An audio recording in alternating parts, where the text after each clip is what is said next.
UFC 308 just took place. Ilia Topuria knocked out Max Holloway in spectacular fashion. UFC 308 is the best card of the year, surpassing UFC 300, in my opinion. Too many legendary moments. Let's start with Ilia Topuria's knockout of Max Holloway. Max Holloway has never been knocked out before. It was even debated if he's even been knocked down before. But what can I say? The first round was competitive. Max Holloway was giving Ilia Topuria some trouble, and vice versa as well. But the second round and third round, Ilia Topuria was finding his target more and more often. He was also doing a lot of heel kicks. And in the third round, he got the most legendary KO in recent memory, but not just in recent memory, ever in the UFC. His display of boxing skills was so rich, even against a high caliber opponent like Max Holloway, who is very high caliber, and who was landing on him. He was able to eventually deliver the goods and prove that the Volkanovski knockout wasn't because Volkanovski returned too soon. It's just because Ilia Topuria is so freaking great. Volkanovski had a full camp for that fight. And before the Volkanovski knockout, he had a lot of other knockouts, like the Jai Herbert one, I forgot his name, not Damon Green, but something like that. He's had a few different ones, so I knew most likely it's just because he's that good and not because Volkanovski returned too soon. He had a full camp, unlike the Makhachev one. And I wrote that in the comment, like, oh, it's a shame that Dana White made Volkanovski fight Makhachev on short notice, because it took away shine from Ilia's knockout, and people won't realize how good Ilia is. But the comment replied, yeah, you're right about that, but he's going to knock out Max Holloway, and then people he's still going to get his respect because he's going to knock out Max Holloway. So don't worry about it. And he was right. Damn. So who's next for Ilia Topuria? Like, they put Volk back in the cage, but I would have preferred to see Volk fight someone else and destroy someone else to prove that Volk still has it first, so that when they fight, people don't think it's just because Volk is at the end of his career, but also so that they don't think Volk is washed.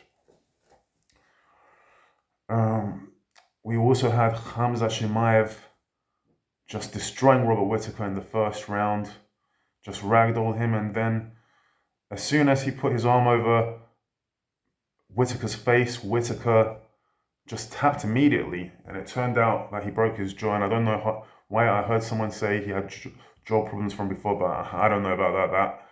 That was one of the most Yao must have forgot moments in UFC, not in UFC history, but that was a really big Yao must have forgot moment, because he reminded everyone he's a beast. And before this fight, I was thinking that Khamzat, if he fought Dricus, I'd favour Dricus. But man, after that performance, I don't know. The difference is between Dricus and Robert, I mean, there's a few, but Robert is one to get spooked. Dricus is not one to get spooked. Like, Robert got KO'd in the Adesanya fight. He got ragdolled in this one. I mean, I think Dricus is a bigger man. He's stronger, he's thicker boned. He looks like he has a stronger chin. He looks like he will put up more of a resistance. He's over 6'1". No, not over 6'1", but like, he's probably around 6'1". So maybe he'll put up more of a resistance. Maybe it's going to go completely differently between Chimaev and Dricus than this fight. But man, Chimaev is looking like a beast.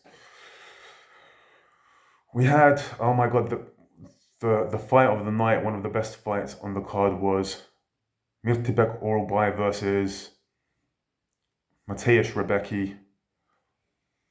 Mateusz Rebecki was landing shot after shot. I mean, Mirtibek Oralbay was also landing on Rebecki in the first round. But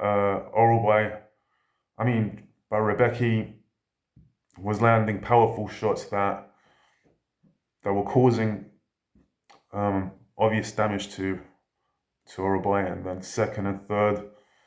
Oh yeah, in the third round, absolutely something amazing happened. Oralbay looked like he was about to get KO'd. He looked like he was finished. Like the ref could have jumped in at any time. Like Rebecki landed with a shot and Oralbay fell down, and it looked like it was over, but the referee didn't stop it, and it just kept going. And then Oralbay just survived and stood up, and they were just.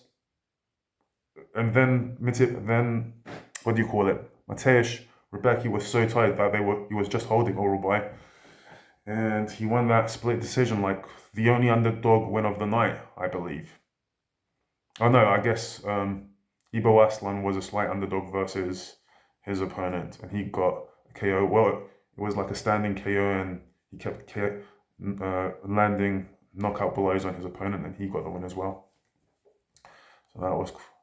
And what else did we have? Shara Bullet. Oh, that was a crazy knockout. Double spin knockout of Petrosian. The first two rounds were very competitive. In the first round, you could even give it to Petrosian, if I remember. But man, the second round, Shara Bullet does that double spinning fist thing that we've never seen before, and just proves that there is something special about him. He looks really cool. He has a really cool, unique fighting style that looks different to everybody else. His hair looks different than everybody else. And that technique was different than everybody else. Very unique, stylistic flair knockout, amazing. What else did we have? Danige versus, oh my God, his name is escaping me at the moment, but Danige was the underdog, and I was thinking, oh, as an underdog, he might be a good pick, he might win. But it was a close fight, and his opponent, the English guy, won.